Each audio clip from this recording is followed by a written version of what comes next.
ரொம்ப சுலபமான முறையில் மொறுமொறுன்னு தட்டை எப்படி சேர்த்து பார்த்துடலாமா? 1/2 கிலோ பச்சரிசி மாவு, 50 கிராம் பொட்டுக்கடலை எடுத்து நைஸாக அரைச்சிட்டு ஜலிச்சு சேர்த்துக்கலாம். 2 மணி நேரத்துக்கு முன்னே ஊற வச்ச 3 டேபிள் ஸ்பூன் கடலைப்பருப்பு, 50 கிராம் வேர்க்கடலை 1க்கு 2 அது மாதிரி தூள் பண்ணிட்டு சேர்த்துக்கலாம். பொடியாக நறுக்கின கருவேப்பிலை, 20 பல் பூண்டு இந்த மாதிரி 1க்கு 2 தட்டிட்டு சேர்த்துக்கலாம்.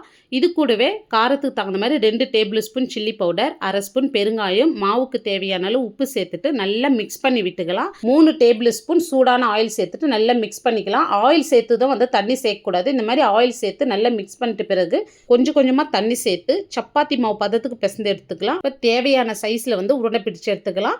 இப்போ ஒரு வாழை இலையில வச்சுட்டு ஒரு பவுல் எடுத்து இந்த மாதிரி ப்ரெஸ் பண்ணுங்கள். நம்மளுக்கு ரவுண்ட் ஷேப்பில் கிடைக்கும். ஆயில் நல்லா சூடாயிட்டு இருக்குது. இப்போ ஃப்ளேம் கம்மி பண்ணிவிட்டு ஒன்றா போட்டுடலாம். கலர் மாறி வந்ததை திருப்பி விட்டு எடுத்தால் நம்மளுக்கு நல்ல கிறிஸ்பியான மொறுமொறுன்னு தட்டை சூப்பராக ரெடி ஆகிடுச்சு பாருங்கள், ஆயிலே இல்லாத. இந்த வீடியோ பிடிச்சிருந்தால் லைக் பண்ணிவிட்டு சப்ஸ்கிரைப் பண்ணிங்க.